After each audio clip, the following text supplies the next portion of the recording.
Top quality और consistent performance के लिए सिर्फ सिल्वर पंप नाम याद रखना। માં જેને રેકોર્ડ નોંધાવ્યા હોય અને હવે તેની સલામતીની વાત આવે ત્યારે શ્રદ્ધાનું પૂર આવે અને એવું જ જુલાસણમાં થઈ રહ્યું છે। સુનિતા વિલિયમ્સ હેમખેમ પરત ફરે તે માટે જુલાસણમાં છેલ્લા 9 મહિનાથી અખંડ જ્યોત ચાલુ છે। તેઓ ધરતી પર સ્વસ્થ રીતે આવી જાય તે માટે ડોલા માતાજીના મંદિરે અખંડ જ્યોત પ્રગટાવી છે।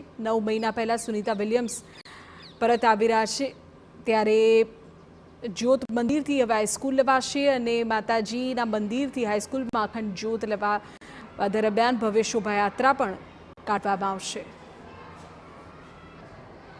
જ્યારે પહેલી વખત એ પાછા ફરવાના હતા અને નાસામાં એમને પાછા ફરવા માટે કંઈક તકલીફ થઈ અને એ પાછા ના આવી શક્યા એ વખતે ગામના નાગરિકોએ હવે વિદ્યાર્થી મિત્રોએ અને શિક્ષકોએ સરસ મજાની શોભાયાત્રા કાઢી હતી।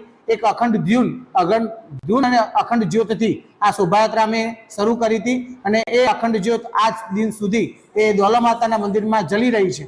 આવતીકાલે એમના સલામત પાછા ફર્યા પછી અમે એ જ્યોતનું વિસર્જન કરવાના છીએ। Oh, hi.